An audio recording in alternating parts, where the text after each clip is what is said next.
listening to Bringer of Life, the River Nile.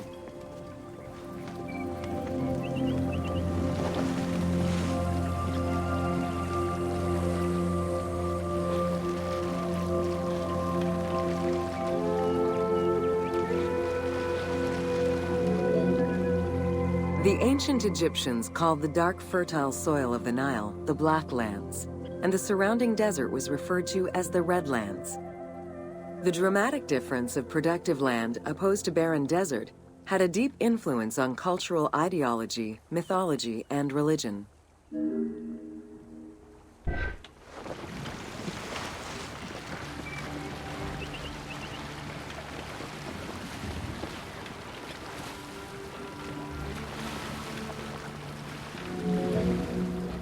The Nile determined much of Egyptian civilization.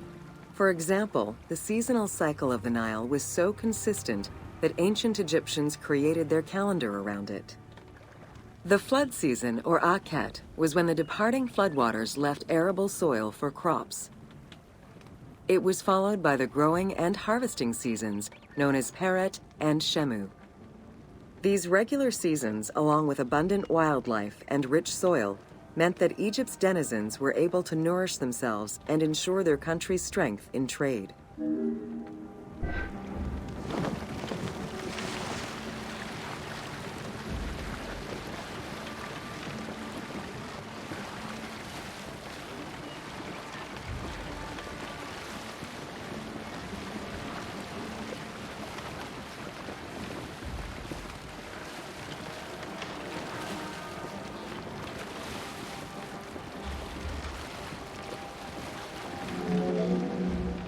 The River Nile, flowing from the south to the north, neatly traversed through both Upper and Lower Egypt.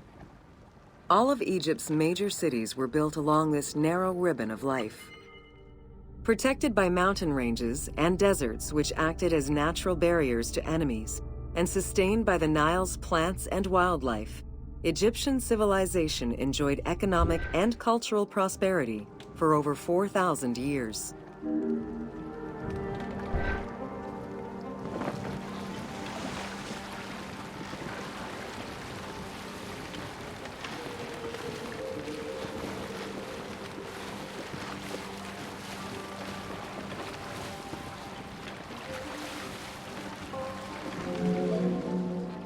Both ancient Egyptians and ancient Greeks referred to the Nile as the river in their respective languages. Stretching a distance of over 6,700 kilometers, the Nile is one of the longest rivers in the world. It flows south to north, spanning 11 countries. The River Nile originates in the region of the Great Subequatorial Lakes, including one of the largest in the world, Lake Victoria near Tanzania.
The river flows through African equatorial forests, swamps, volcanic lands, steppes, and deserts, splitting apart for a while and picking up various sediments from each region and carrying them all the way to Egypt. Its main artery, known as the White Nile, rejoins with the Blue Nile in Khartoum. This is where it weaves through rich deposits of silt and nutrients, carrying them along in its wake.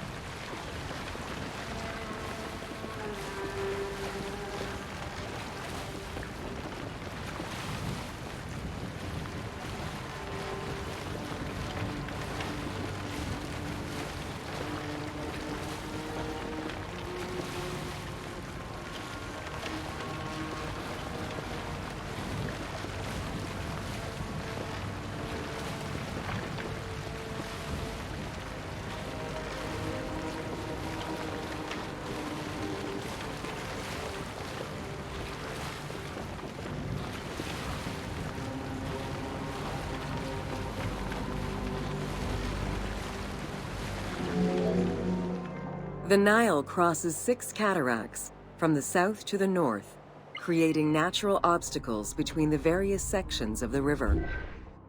The cataracts are long zones of about 100 kilometers, where the bubbling and rapidly swirling waters advance tumultuously amid enormous heaps of rocks and benches of hard stone.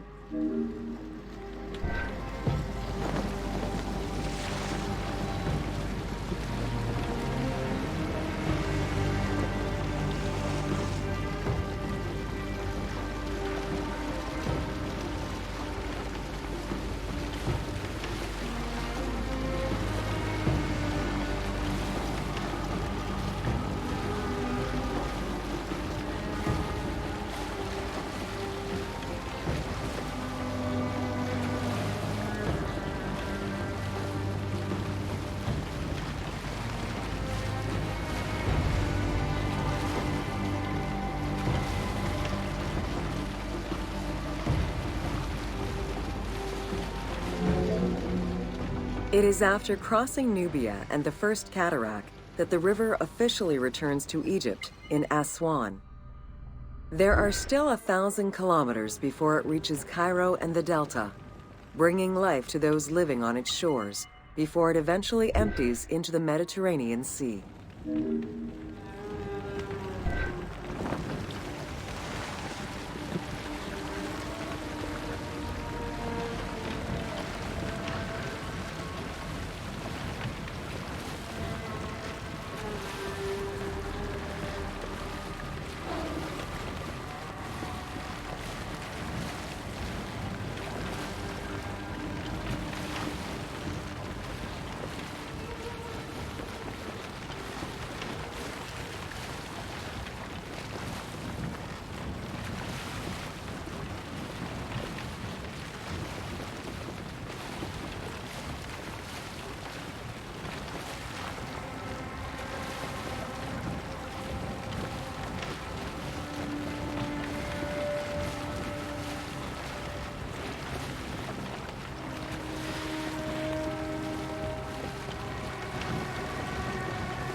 Ancient Egyptian irrigation and water use was centered around the Nile. However, they also had access to streams and rivers, as well as several large lakes. The Delta, situated at the north end of the Nile, also known as Lower Egypt, is a large irrigated area where the river splits into several tributaries.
The Delta had several major brackish coastal lakes, bodies of water separated from the sea by thin strips of land.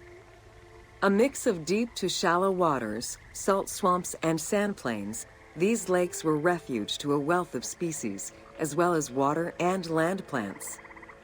The occasional bandit could also be found sheltering within the denser reeds, waiting for the unwary traveler.